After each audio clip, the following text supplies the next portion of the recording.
Hello viewers, welcome to my channel. A series of surveys conducted this month indicate that the race between Vice President Kamala Harris and former President Donald Trump is close to a dead heat less than 5 weeks before the election. 4 of the most recent surveys show that Harris holds leads ranging from 2 to 5 points. An Emerson poll released on Thursday shows Harris leading by 50% to 48%, and a Morning Consult weekly poll shows her leading by 51% to 46%. In a Susquehanna poll released this week, Harris leads by 5 points, 49% to 44%. In an Economist YouGov poll released on Wednesday, Harris leads by 3 points, which is the same margin as in the Economist YouGov poll taken from September 21 to 24.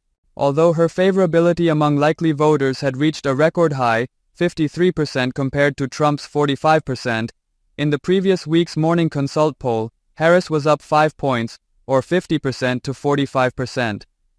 This was down from a 6-point lead, which was her widest yet in Morning Consult polls, a week earlier. A Quinnipiac survey released on September 24th, a New York Times Siena survey released on September 19th, and a CNN SSRS survey released on September 24th, all show Trump and Harris tied, while virtually all other polls show Harris ahead.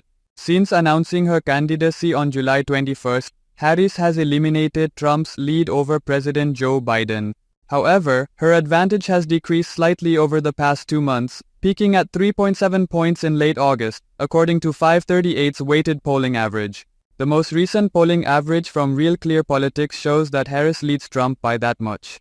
Meanwhile, Harris holds a 2.8-point advantage according to 538's average. In all, Harris has a 1-point advantage over Trump in the 7 battleground states that are likely to decide the election. According to a Cook Political Report survey that was made public on Wednesday, these states are North Carolina, Georgia, Nevada, Arizona, Michigan, Pennsylvania, and Wisconsin. In 5 of the states, Harris is ahead of Trump, while Trump is ahead by 2 points in Georgia and tied in North Carolina. According to a poll conducted by NBC News and released on September 29th, Harris still leads Trump among Latinos, but the gap is narrowing. The NBC News Telemundo CNBC survey, which was directed September 16 to 23 among 1,000 enlisted Latino citizens, showed 54% upheld Harris contrasted, and 40% who upheld Trump and 6% who said they were uncertain who they would decide in favor of. According to NBC, Harris has more support than Biden did when he was running against Trump. However, this support is still significantly lower than previous leads held by Democratic candidates, such as a 36-point lead in 2020 polling and a 50-point lead in 2016 polling. The poll had a plus 3.1 percentage point margin of error. A NPR-PBS Marist survey of registered voters conducted from September 3 to 5 found that Harris had a lead over Trump of 49% to 48%, down from a 3-point lead in August. In a survey of likely voters conducted by Emerson College from September 3 to 4, Harris led by 2 points, 47% to 49%, a slight decrease from her 4-point lead in Emerson's August poll.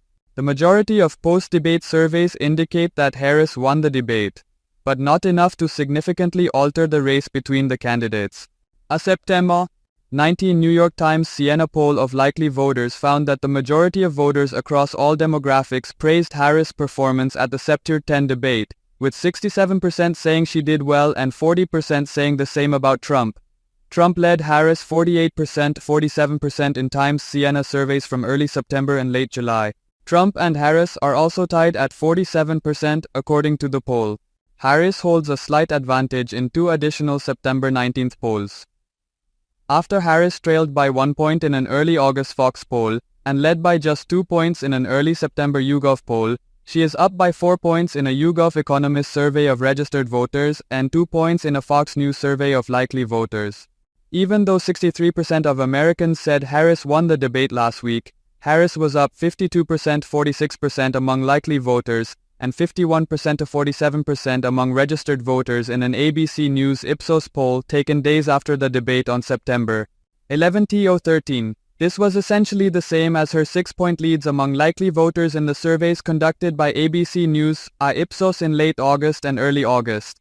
In a Des Moines Register, Mediacom Iowa poll conducted from September 8-11 by longtime pollster Ann Selzer, who is renowned for her accuracy, Harris has reduced Trump's lead over Biden in Iowa from 18 points in June to 4 points. In Michigan, Harris has a 3-point advantage over Trump, and she also has a 1 or 2-point advantage in Arizona, Nevada, Pennsylvania, and Wisconsin. In Georgia, Trump is in front by 2 percentage points. In every one of the states, the outcome is measurably unaltered since the last cycle of the overview in mid-August.